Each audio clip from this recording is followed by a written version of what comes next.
Welcome, everyone, to our candidate forum tonight, featuring the candidates for Director of the Santa Clara Valley Water District, Division 6.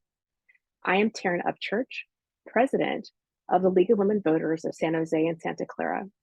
This forum is produced by our league as a public service. The League of Women Voters is a nonpartisan, nonprofit organization of women and men established to promote informed and active participation in government. We encourage members and the public to vote, pay attention to actions of government bodies, and to run for political office. The League never supports or opposes any candidate or political party. We divide our work into two distinct parts: voter service, which is what we are doing tonight by offering you a chance to watch and listen to candidates answer questions. The second part is advocacy. While we never will say vote for or against candidate X, after careful study and evaluation, we sometimes take a stand on legislation or ballot measures. The League is a strong grassroots organization. Our members are members not only of a local league, but also members of the League Bay Area, League California, and League US. There are 5 leagues in Santa Clara County, each supporting specific cities or towns. My guess is that all of you are residents of San Jose, so we heartily welcome you to join us. Either join online at LWVSJSC.org or find and print a form to fill out and mail to us. On that form, you can choose to pay as little or as much as fits your budget. In our voter service function, we hold candidate forums like tonight. In the upcoming November election, there are 7 state propositions, and we are in the process of presenting a balanced and fair analysis of some of those measures to help you decide what you think about them. We also do voter registration in various locations, including schools, libraries, farmers markets, and this year in some health facilities. Most importantly, we work hard to produce a website called Voter's Edge. Voter's Edge is easy for you. Enter your street address and zip code, and you will get a list of all of the contests on your ballot. You can easily see their top priorities, their experience, and information about their policy preferences. What might they do if they are elected? We have asked all candidates here tonight to provide this information on Voter's Edge. I'd just like to note some basic dates about this election on November the 8th. You may have received the voter information guide from the Secretary of State today. If not, it should arrive soon. Our County Registrar of Voters will start mailing the paper ballots to all registered voters on October the 10th. After you mark your choices on your ballot, put it in the provided envelope and be sure to sign the outside of the envelope with your name as written on the address label, and don't forget the date. You have several options for returning the ballot. Just put it in the envelope and mail it, or find a drop box near you and deposit your envelope there. You can also use the interactive lookup at sccvote.org to find drop boxes and vote center locations near you, or to check whether you are registered to vote. Finally, after you have dropped your ballot, you may also track its path through the counting process. Now, here is a map showing the 6 districts of the Santa Clara Valley Water District. There is 1 board representative from each district. You'll see that District 6 is located in the center in pink. If you are in any doubt about the district in which you reside, simply visit valleywater.org or sccvote.org to find your district. And now I want to introduce Vicki Harrison, a member of our league who will moderate tonight's forum. Vicki, over to you. Thank you so much, Taryn. So before I introduce today's candidates, and give them an overview of the structure of the forum, I'd like to summarize a few of the rules that all the candidates have agreed to in tonight's event. And candidates, go ahead and unmute and start your videos while I'm talking. It's totally great. In order to be sure that all candidates have a fair chance to speak to you, we always track the time that each candidate has to speak. Each candidate will have 1 minute for their opening comments, 1 minute for their closing comments, and a minute for each of the questions that we pose. A candidate does not have to use up all their time allotted, and they also may finish a sentence even when time is up. We've asked all the candidates to refrain from personal attacks or criticisms, and all 3 candidates have agreed to.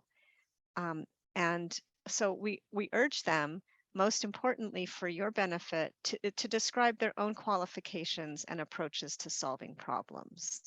I will interrupt if a candidate begins speaking about an opponent.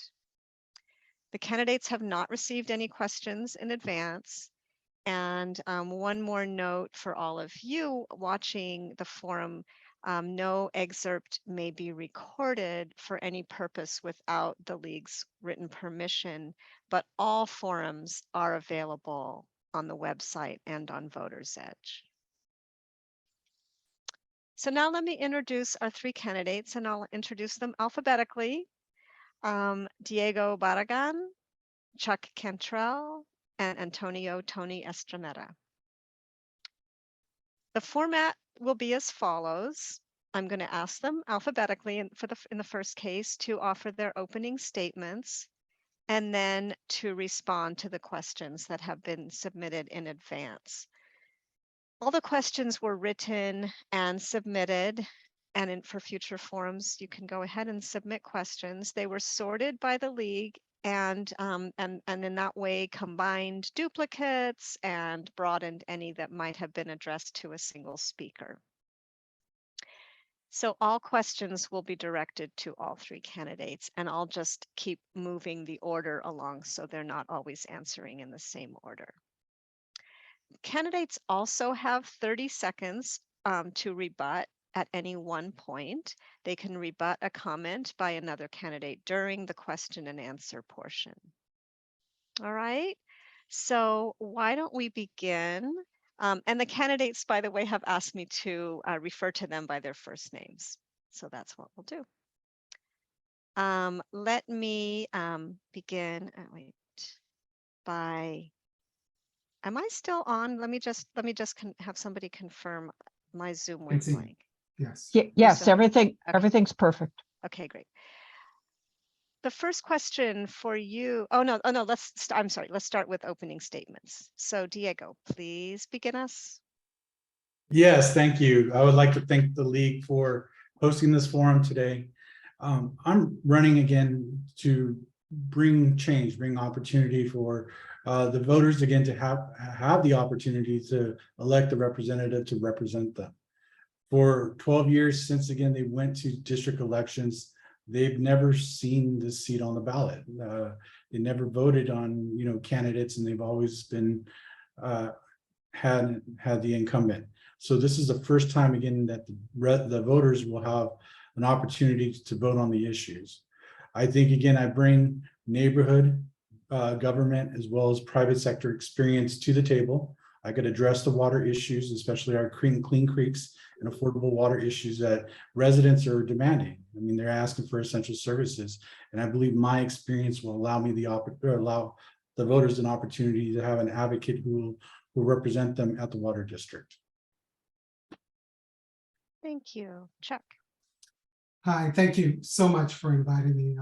I watched League of Women Voters so many times during elections and enjoyed the debates.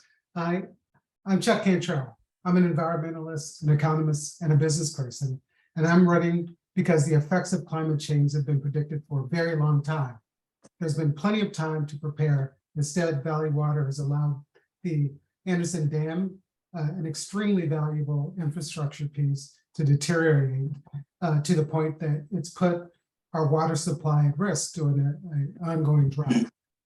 I will use my environmentalist, economist, and business experience to create forward thinking and transparency and restore the board to the service of the community. I'm running because Valley Water needs change, and I am the change that it needs. Thank you. And Tony, please.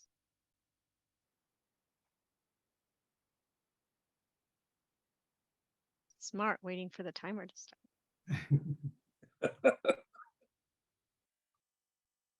Could we please start the timer for Mr. I don't want to take advantage. Thank you for inviting me. I really appreciate being in the forum, especially with the two gentlemen that are joining us. This is my 26th year on the board, and I know that there's a question of whether experience is worth it. And I think most of you that are watching know that experience is important, skill is important. This is my 26th year on the board. I've served previously in other public positions. I understand the budget very clearly. I understand our mission. I'm committed to our mission. Going forward, you know, there are tremendous challenges that we face with respect to Anderson and a number of other issues that we're going to discuss tonight. These are all challenges that really require experienced folks who understand budgets and who understand the commitment that we have to the community. So I have that commitment and I'm prepared to continue. Thank you. So let's begin with the questions. The first one is quite broad. Why do you want to be on the Water District Board? And let's start with Mr. Cantrell with Chuck. Yeah, okay. Actually, I want to be on the board because I want to represent the change the board needs currently. I've talked to a number of board members, environmental leaders, and staff of the Valley Water Board who have felt bullied and treated poorly in trying to execute their roles. And I think that if you are involved in that activity, you have to be stopped immediately. And if you're there and you're not working to change that environment, then you're complicit and you lose your ability to run again as well. So I want to represent the change that's required to make this an active board that is transparent and works for its community. And thank you. And Tony. Thank you. Well, I want to continue my service on the board. You know, I have a record of achievement. Now, there are a number of issues that we have that we really have to deal with respect to, especially climate change requires us to be prepared. And I'm prepared. As you know, we have to answer what is it that we need to do with respect to climate change. And we've discussed that before. We've been committed to working on it. We've already convinced the folks to acquire and accept that we have to conserve. We have the highest conservation so far than most of the state. We have exceeded the requests of the governor in the last month. We conserved at 16%. So we're on our way. We offer the largest, we have already built the largest water treatment plant purification center in the Bay Area. And so we're on our way to addressing climate change all the way through. Storage is another issue we're working on. Thank you. And Diego. It's not really wanting to be on the board, but it's a need. We need an advocate again who's going to be advocating for the essential needs of what this district needs. I live in an area called Spartan Keys where again we have a revolving revolving issue regarding our creeks. The unhoused again keep occupying the creeks. We had in 2013 the clear out of the jungle, and if you go there again, we have more unhoused within the community. We need an advocate again who's going to understand, who walks our streets, who understands the issues.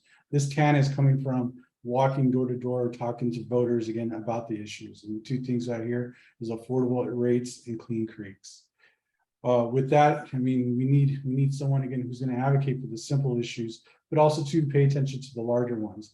And I believe again, my experience, especially in government and in the private sector, will allow me to be that advocate for them. And that's why I continue to talk to them, be that advocate again who listens. Thank you.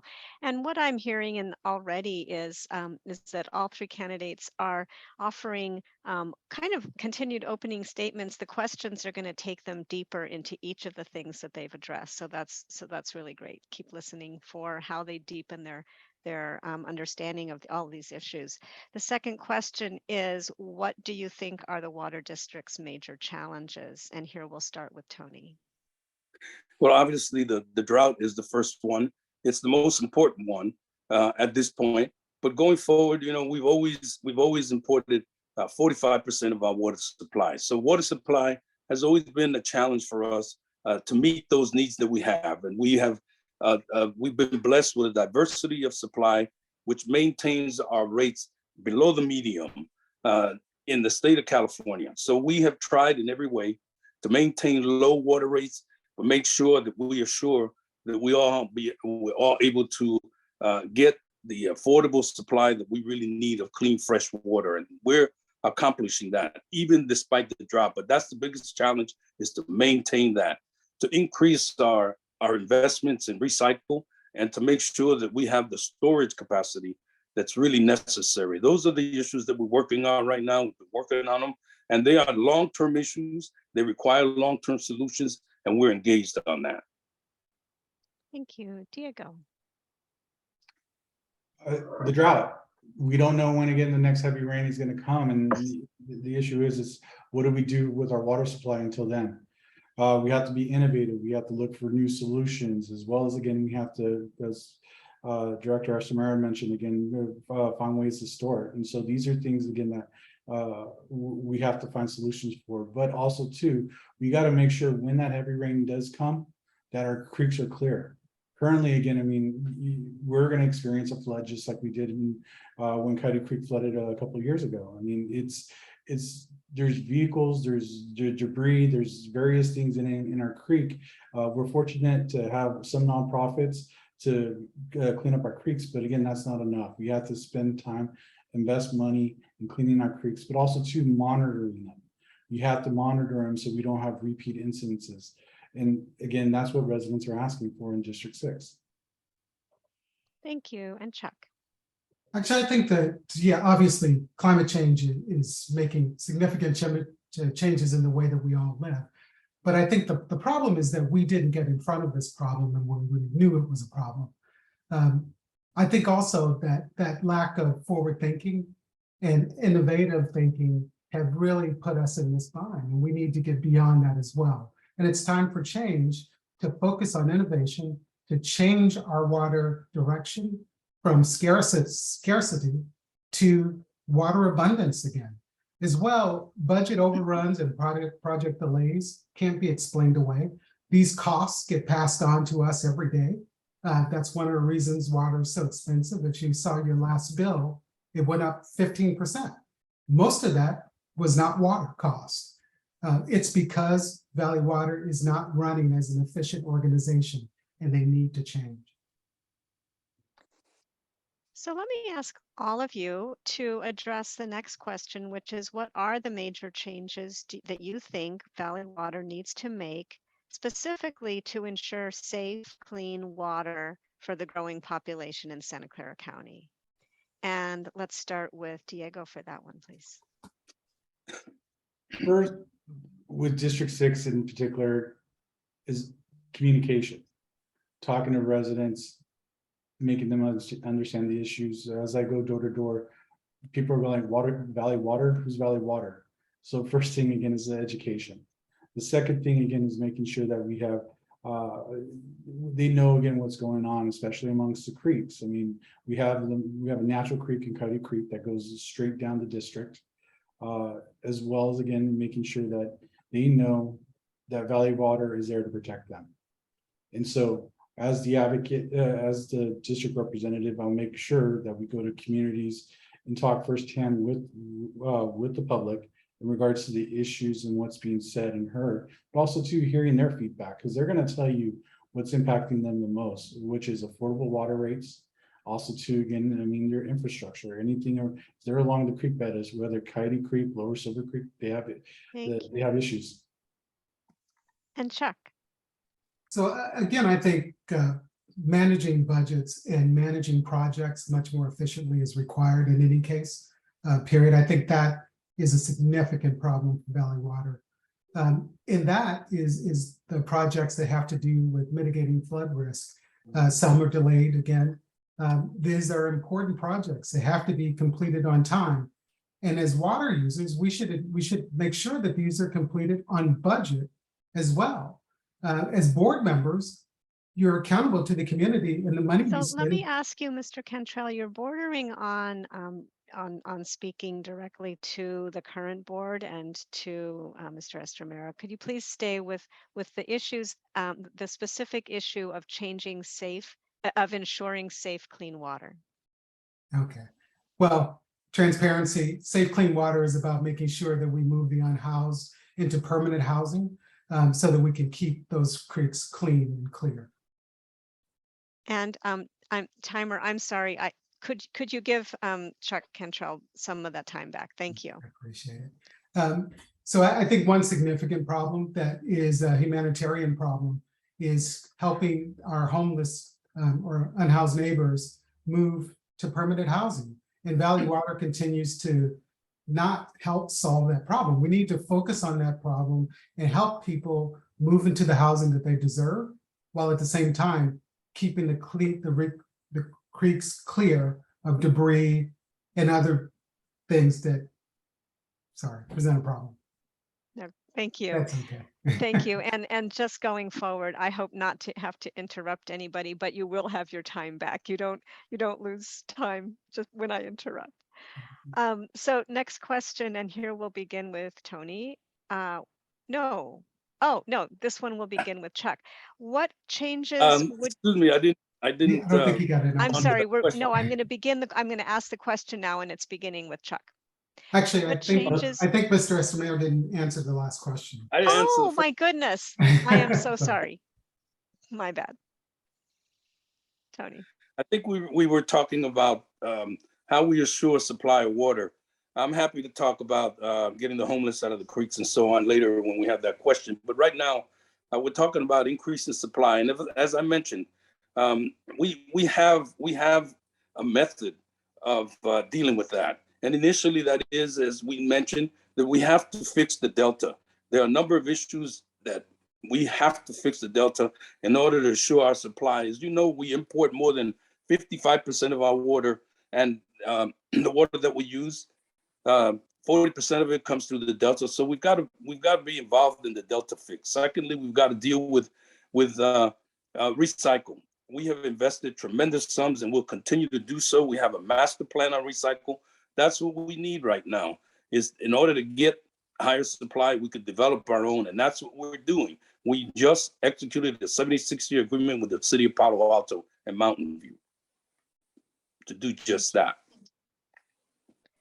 Okay, now we'll start the next question with Chuck.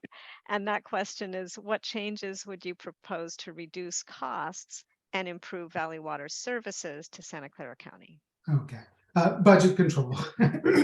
Sorry, on topic again.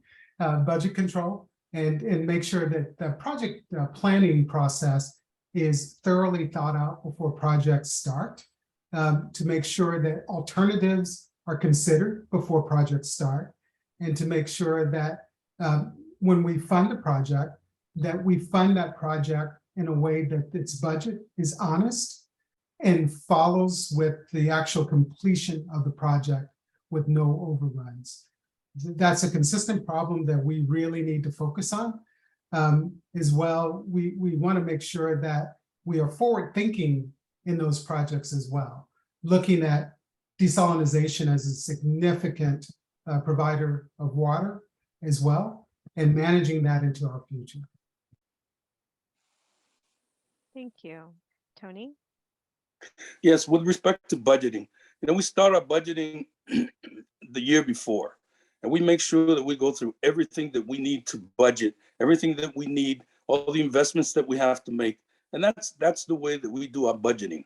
Of course, we're not the only ones that provide water. Retailers then, of course, add costs onto that. So there are different issues with respect to costs of water in the end.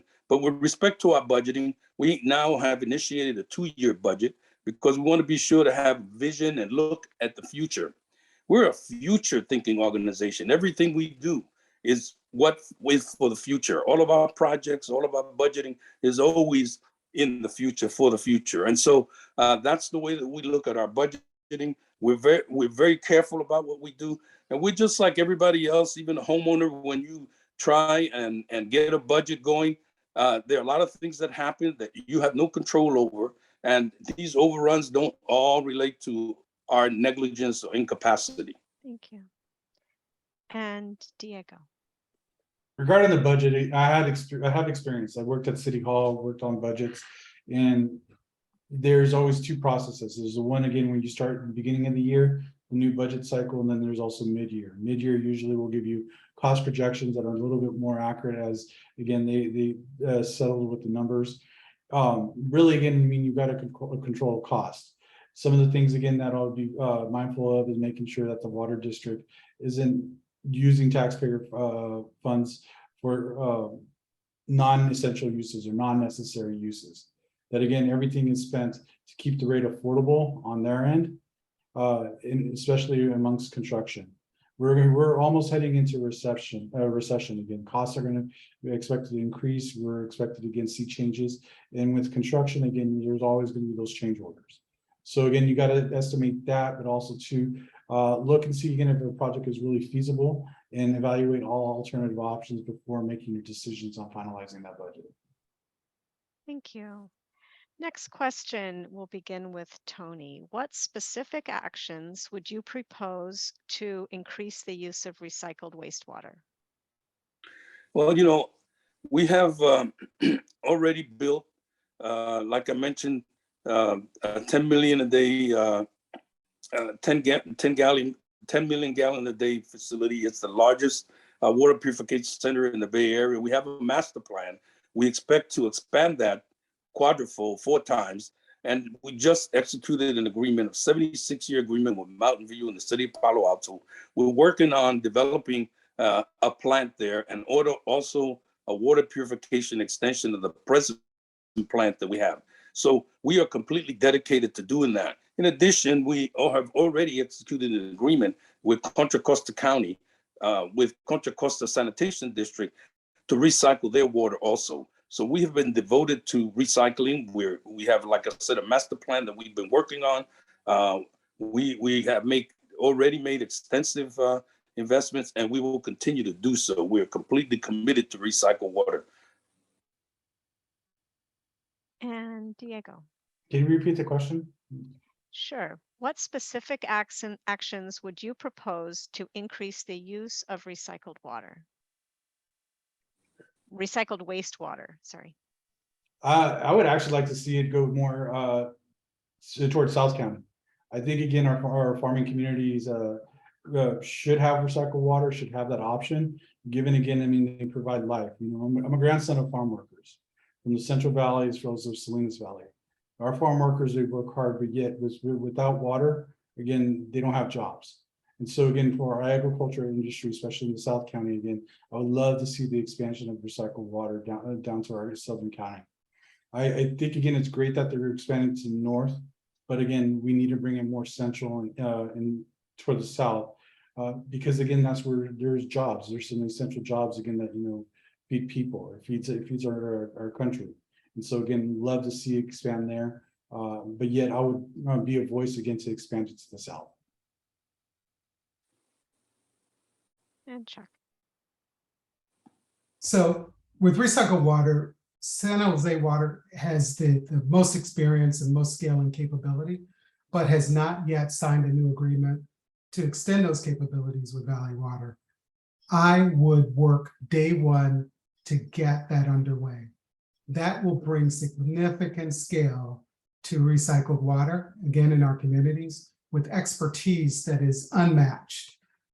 That would be my focus, and I would work to get that done as quickly as possible because we cannot wait. Okay, thank you. And here we'll start with Diego. What do you propose Valley Water do to prevent flooding such as occurred in 2017? The first thing, again, we got to clean our creeks. We have, we have debris. We do have the in-house, and for their safety, again, we just need to clear it, find alternative locations for them. And that's going to take collaboration from the county, the city, as well as the Valley Water in terms of addressing those issues before the next rainstorm. We also have to do it for environmental purposes. The debris, again, they left there when they cleared the jungle, and ended up costing hundreds of thousands of dollars again to clean. And the water district, as well as the city, had a partner and fork up the cash because of lawsuits. And I'm afraid, again, just seems like, again, it's a wheel going in round again. We keep coming back to the same issues, wait for litigation, and keep having to come back and spend extra money and taxpayer dollars to clean it up. But look at that in terms of using an example, let's clean it up, get regular monitoring. See if you could partner with the city of San Jose to have park rangers make sure our creeks are safe. Thank you. Chuck. So the problems that we keep talking about haven't been solved for a long time because of complicated problems that require better solutions. Moving our unhoused neighbors from the creeks and rivers where they are in danger if flooding does occur is a multi-point problem with actors from every municipality, every government agency that we need to bring together for a joint powers commission so that the empowered people can move these people into housing that's permanent and clean up what's left behind.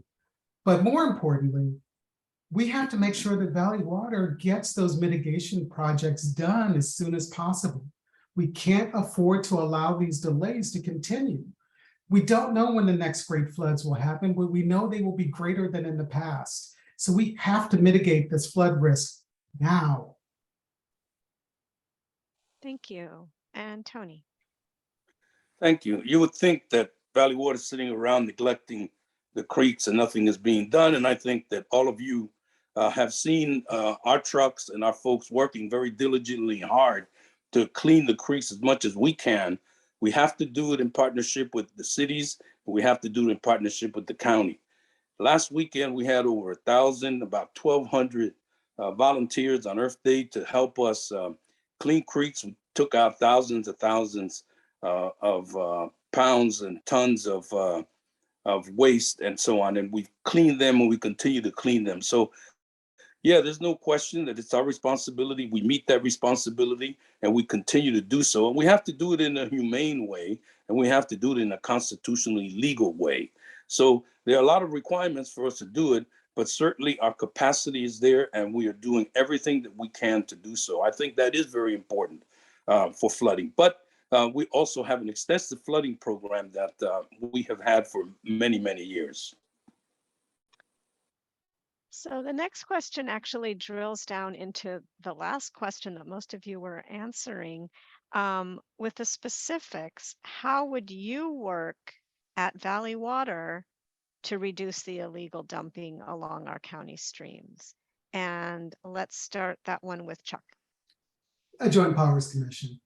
Part of the problem is that when there is dumping, when there are problems in the creeks and streams, currently cities, municipalities, utilities point at each other, along with Valley Water, point at each other to resolve and mitigate those issues. If we had a joint powers commission, we could work together as a collective, review problems and solve them immediately with the stakeholders at the table who can make sure that that dumping stops and that those projects are mitigated permanently without just moving these problems downstream. Thank you. Tony. Yes, we have a good relationship with the city of San Jose and other cities, and that's exactly what we do. In fact, we pay for city rangers so that they can help us with enforcement and cleanup. So we're doing everything that we can, and yeah, it is important for us to have relationships with other cities and also with the county so that we can work together on all these issues. We don't own or control all of the creeks. And so most of the creeks are in private hands. The enforcement mechanism is there, but the enforcement mechanism is not in, we have no police powers. The enforcement mechanism is in the cities. And so we try our best to coordinate with the cities and the county. We do that on an ongoing basis. It's not something that can be solved tomorrow, but we continue to make those investments and continue to work with everybody to do the best that we can. And I think that we are improving. COVID obviously didn't help. Thank you. No, another topic. Let me start this one with you, Tony. What steps will you take? Oh, you forgot me. Oh, gosh. Diego, I'm so sorry. You know what? Full disclaimer, this is my first time moderating, so I appreciate all of your patience. Diego. Good. No, thank you. We've seen it in action. The environmental groups, again, when the jungle was formed, they took it upon themselves again to bring litigation again to do the removal. And again, there's always solutions.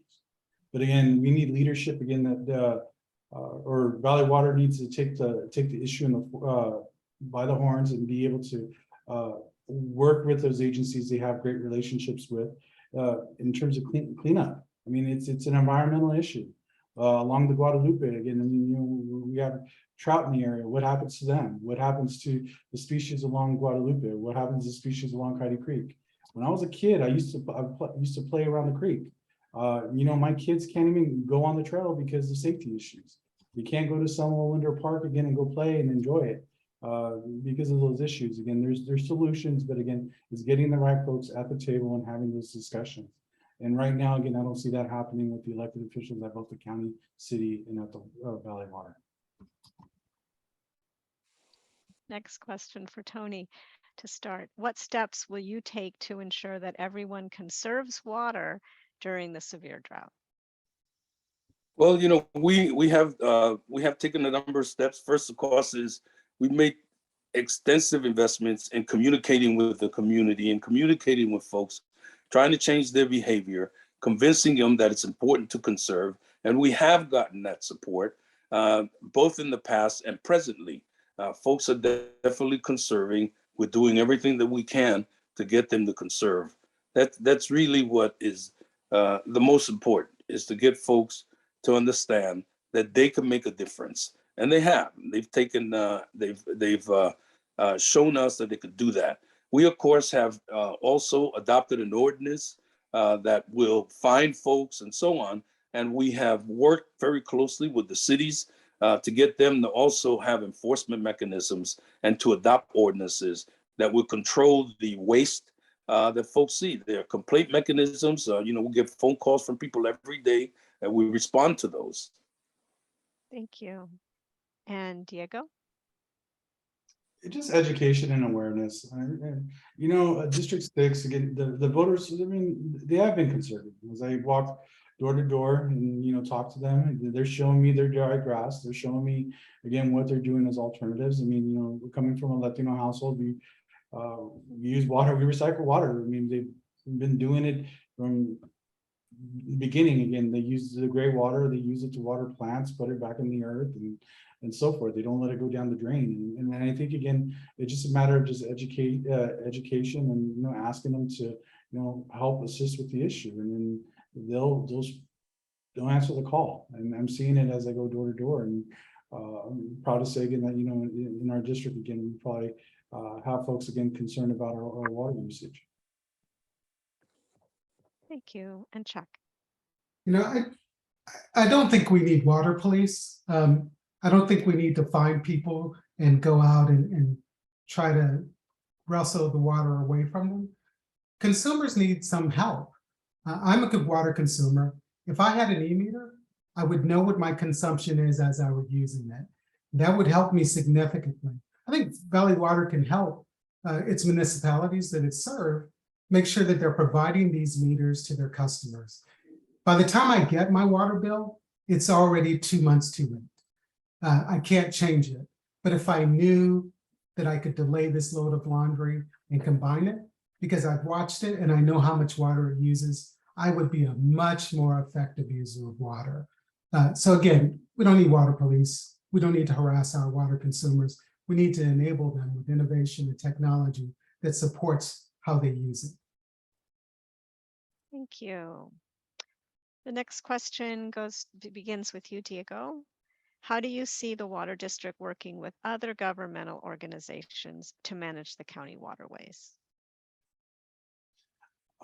Right now in its current state, I think it's a utter failure. I mean, their agencies aren't talking to each other, whether it be the county to the city to the county to the city to Valley Water. I used to work for the city of San Jose. And I think there was better relations back then than there is today. Way I think they can address the issues currently. Again, I mean, there's change of leadership happening. You got city of San Jose has a new mayor. I mean, coming in. There may be new supervisors coming in, and so there's an opportunity here to forge new relationships. I remember again when I was at City Hall, Measure B was a very decisive thing that split the council. But once leadership changed, you saw growth. You saw saw a new direction, and I think this election cycle is going to be that year where you're going to see new direction again, and maybe see some collaborations between the three agencies. Thank you. Chuck. I think there's been a lot of problems with coordination and working with different cities and communities for a long time. I think these problems are in a large part personality problems and conflicts. And you're right, there are going to be some changes in office. There's going to be a change in the way that people address and think about other organizations. One of those changes should be the Valley Water Board, where we can actually change to work collectively, interactively, and in the interest of the community, and not any individuals, in the interest of our communities. That's what the change that we need, and that's why I'm running. Thank you. And Tony. I think we have a pretty good working relationship with the cities and also the county. We have extensive meetings. We have committee meetings. We are always talking. We all live in this community. We're not foreigners. We're not aliens. We all live in this community. We all work together very closely. We represent the same constituents. And we spend a lot of time talking about these problems and trying to resolve them. Just as, we agree on working with conservation measures, we work very closely with getting our conservation programs on the ground. We try to assist people with conservation measures. It's all done with coordinating with the cities, just like with the building trails and so on. Trying to support each other on cleaning the creeks and on patrolling the creeks and so on. We do it all together. We work together on these things. Thank you. So now the last question I have for you all is quite general. I'll give you Chuck, you'll begin, but I want to just give you a minute. And so let me ask the timer to, because it's a broad question, and that is, what have we not asked you that we should have asked you? So let me ask Julie, if you can just give the three candidates just a few seconds to think about that. What have we not asked you that we should have? And Chuck, you'll begin. Okay.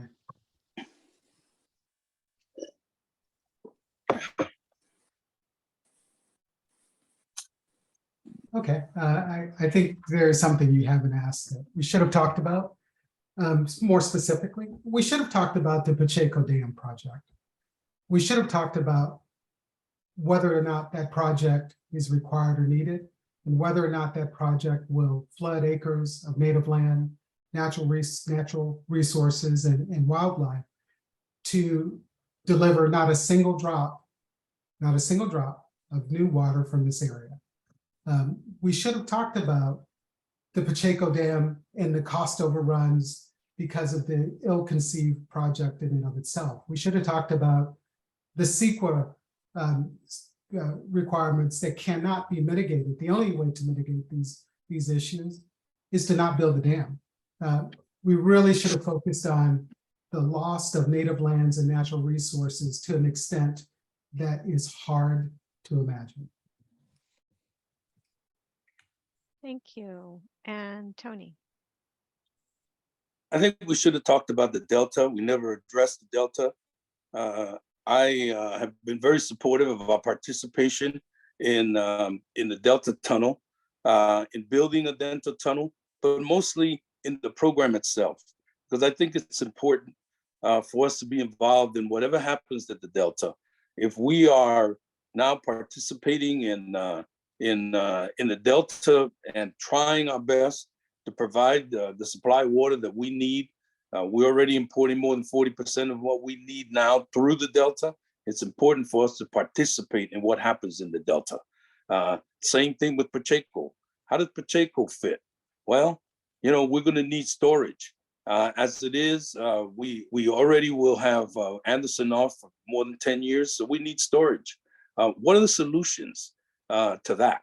We think the solutions are Pacheco, and all I can say is that what the present board is doing is preserving a future board the opportunity to make a final decision on Pacheco. Thank Can we, you. when do rebuttals or when? Oh, you know, you could have used it at any time, so go ahead and use it now. You know, it's interesting. I think the time is completely off. Pacheco won't be done in time to mitigate anything that happened with Anderson. Anderson we could have probably completed Anderson had we planned it appropriately and built on top of it to create more storage. Pacheco won't be done in time or before Anderson. That project hasn't put a shovel in the ground yet. And by the time it starts, it would be $5 billion in costs. I'm not even convinced we ever will. Thank you. And Diego.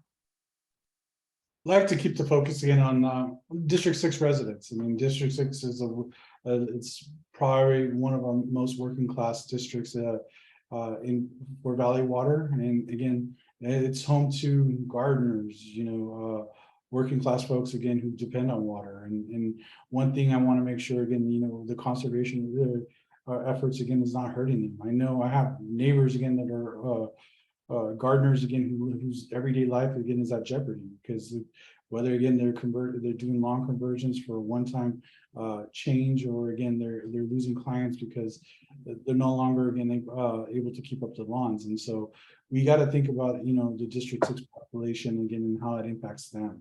And that's where again it comes education, opportunity to expand their services, and really reach out to them again so they could continue their livelihood.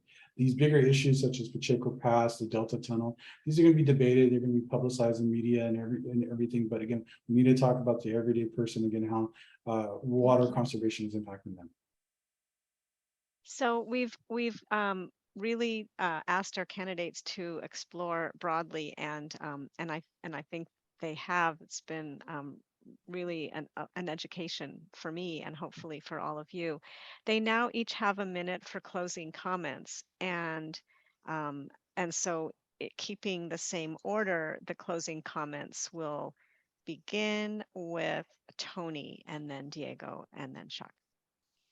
Yes, thank you very much for allowing us a few minutes with you this evening to talk a little bit about the issues and talk a little bit about the district and the future and what we need. And as I mentioned, I think the biggest challenge that we have is the drought. We talked about what I think our approach is to addressing the drought. And once again, that's conservation.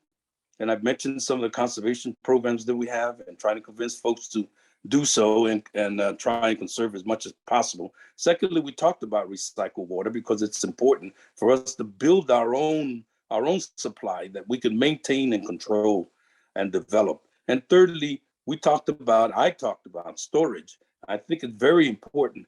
And lastly, yeah, it's true that the future is important and new people are great and all that. But what's really important is that we have people who experience, who understand what's going on, who have a long-term commitment to making sure that our folks are represented on the board. That's the most important thing that we're talking about this evening. Thank you again. And Diego. I think our voters again know again what the water district offers currently. And then there's voters again that are just tired of the rate hikes, tired again of the creeks not being cleared. And again, they know what to expect. This is an opportunity, as I mentioned earlier, again for voters again for the first time to have choices, and they're going to be able to read the ballot measure, read our statements, be able to understand the issues, and really make a decision as to what direction they want to go. I come from a neighborhood just south of 280, east of 87. Again, and then it's reflected again in most of the district. And one thing I keep hearing again is they want relief. They want affordable water, and they want clean creeks. Because currently, again, they're frustrated with the system and how it is, and they want change for the better. And so I think new representation will bring that change. Thank you. And Chuck. So plainly, what voters need is not what we've heard tonight. We've heard we do, but the reality is it hasn't worked. If it had been effective, if it had worked, we wouldn't still be talking about it. If you've tried and it's tried so hard, then you have to admit it's failed, because we're still addressing these problems again and again. It's time for change to make things work. And that change can't be $3.3 million ballot measures to get members of the board an additional term, while hoodwinking voters and telling them that they were limiting their terms when they were actually extending their terms another term. That's why my opponent is here today. The reality is we need change. We need it now. Okay. This concludes our forum for tonight. I want to thank the candidates for participating and for your patience with me. I also want to thank all the volunteers who made the forum possible. If we could go to great, the slide that's up for you now is future forums over the next week and weeks. If you'd like to take your a screenshot of these times, go ahead, and especially make sure that you're aware of the website, the League of Women Voters San Jose Santa Clara website, as well as votersedge.org. Those are places that you can register. You can learn about registration if you haven't registered to vote. Most importantly, please vote on or before November 8th. Democracy is not a spectator sport. We produce these forums because we believe that a democratic government depends on the informed and active participation of its citizens. So for more information, please check out the League website, as well as Voters Edge, and please vote. Thank you for your participation tonight.